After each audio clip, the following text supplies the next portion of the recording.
Hello, everyone, and welcome to the Proudfoot podcast. Today, we're going to talk about 5 reasons barbarians are perfect for new players. So let's get started. First off, what is a barbarian? Well, the flavor is that barbarians are these rugged, independent, burly sort of folk who openly reject society and choose instead to live in the wilderness amongst tribes.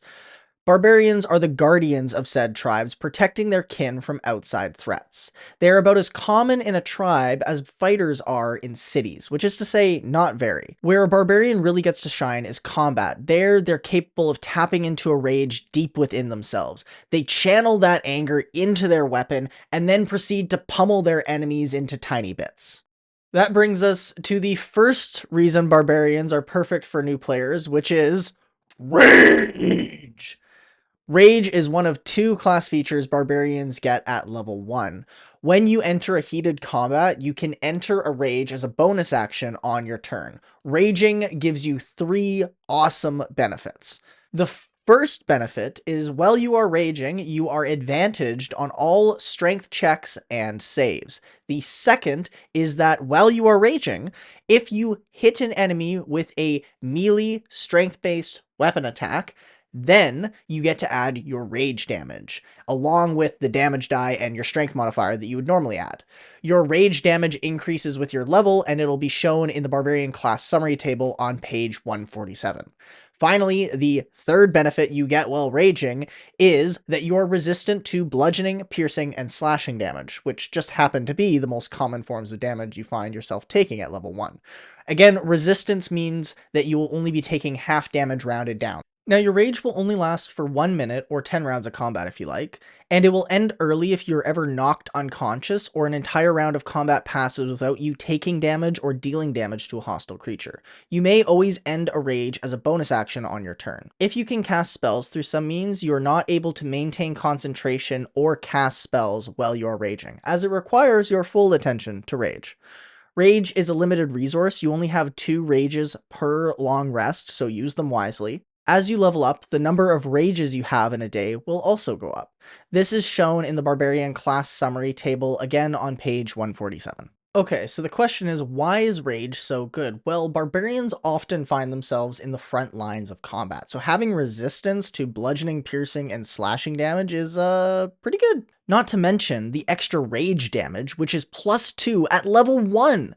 So if your strength score is 20, then that means the minimum damage you can deal while raging is 8.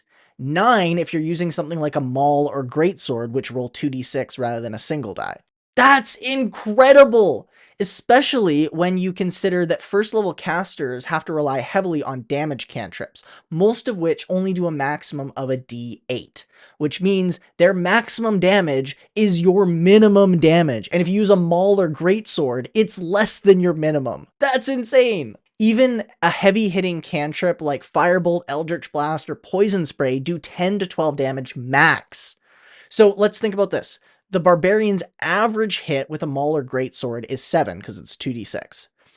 Now, their average damage then is 14. 2 more than the highest damage cantrip a level 1 caster has access to. Pretty good. The second reason barbarians are perfect for new players is unarmored defense. This is the second feature barbarians get at level 1, which allows your constitution modifier to be added to your unarmored AC. Normally, a creature's unarmored AC is equal to 10 plus their dex mod, but for barbarians, because of unarmored defense, it is 10 plus the dex mod plus the con mod. You are also able to hold a shield, which adds +2 to your AC and still benefit from unarmored defense. So why is unarmored defense good? I like it because it means players don't have to worry about buying armor. Sometimes the AC rules can be just a little confusing for new players since the way your AC is determined changes depending on the armor you have donned. It's also good because it lets players know what stats to focus on and what stats to not focus on. Basically, as a barbarian, we care a lot about our physical stats and we don't really care about our mental stats. So if we rolled, say, 15, 14, 13, 12, 10, and 8, we would take those 3 highest and put them into our physical stats in some order, and then take those 3 lowest and put them into our mental stats, again in some order. This is where you can start to have fun with your character creation. By placing some ability scores lower than others, you're saying something about your character. If you choose to put your 8 into intelligence, you're probably not going to be Sherlock Holmes, but that doesn't mean you still can't help out with puzzles and searches. What I'm trying to say is a low int score doesn't mean you're completely incapable in that area. All it means is that you're probably just going to have a harder time than someone who happens to have an int score of 20. Might I add, 20 is an incredibly high score. That's like Stephen Hawking level smart. So thinking you're dumb because you have an 8 in intelligence is like thinking you're dumb because you don't understand quantum mechanics. In real life, a person with an int score of 8 might know that quantum mechanics has something to do with cats or computers or maybe even cyclotrons if they get lucky on their roll. Think of a mid to low int score as being okay at something but definitely not great. This will look different for every ability, but the main takeaway is that just because you have a low score in one of your abilities doesn't mean you're completely inept in that area. A 20 strength in real life might be someone like Muhammad Ali. So you're not weak just because you can't knock out Sonny Liston in 2 minutes. Anyway, the point I'm making is that you shouldn't let your worst stats box you into only doing one thing. You're part of a dynamic party that gets to work together to solve problems. So even if what the party's doing is not your thing, hey, maybe you can lend a hand with the help action. Okay, enough about that, back to Barbarians. One of the main reasons I would recommend Barbarians to new players is because they're one of 2 classes with 0 magic. As new players, there's enough rules to worry about. You do not need to be overburdened with spell casting as well. Personally, when I approach a new system, this is still what I do. I'll start by getting the basics of character creation under my belt, then learn how the combat system works. And once I have those down, only then will I go and delve into the ever complex world of spells. The takeaway here is to learn the basics first. Once you have those under your belt, then get fancy and add in some spell casting. There are ways to add spell casting later on once you're more comfortable with the game. So far, we've only discussed the level 1 features for Barbarians, and this is because I'll be assuming you'll start at level 1. I'm going to go on a mini side rant explaining why I would make such an assumption. So, in my opinion, it's a great place to start new groups and players. It allows them more time to ease into their character. Plus, at higher levels, there are more features and abilities that your character will possess. This is great for experienced players who are more familiar with the rules, but for new players it can often be overwhelming and sometimes turn people away from the hobby. And that's not what we want as new players or as DMs and experienced players introducing friends to the game for the first time. I know there's some of you that'll say in the comments, but Joe, level 1 can be a terrible experience for new players in its own right. Level 1 PCs are too weak and often feel powerless. And you're right, level 1 PCs are weak and powerless to most things. But that's a feature, not a bug. D&D 5e PCs ramp pretty hard, to the point where a party of 5 level 12 adventurers could probably take on a demon lord. The journey is about starting low and going high. If you start the game as the most powerful thing in the world, there really isn't anywhere for you to go from there. So that's my rant on why you should start at low levels. Anyway, back to Barbarians. Every class gets a subclass at either level 1, 2, or 3. This is another choice that players sometimes find stressful, because they're worried about making the right choice for them that is also still considered good to play. Every class calls their subclass something different. For Barbarians, it's called the Primal Path. However, a Barbarian does not pick their Primal Path until level 3. The reason this is good for new players is it gives them time to learn the game and get to know their character before choosing their subclass. And on top of that, in the PHB, there's only 2 subclasses to pick from for Barbarians, so unless you're using the optional material in Xanathar's Guide to Everything or Tasha's Cauldron of Everything, there isn't really too much to consider in this decision. And if you're still unsure, go with Path of the Berserker. It's a classic, and you'll have a good time. One of the best things about Barbarians is that there's so many great races that pair well with this class. Remember that for Barbarians, we really care about our strength, constitution, and dexterity. And probably in that order. We care about strength a lot because it's what we're going to be using to make the majority of our attacks, especially because we get extra damage when we're raging.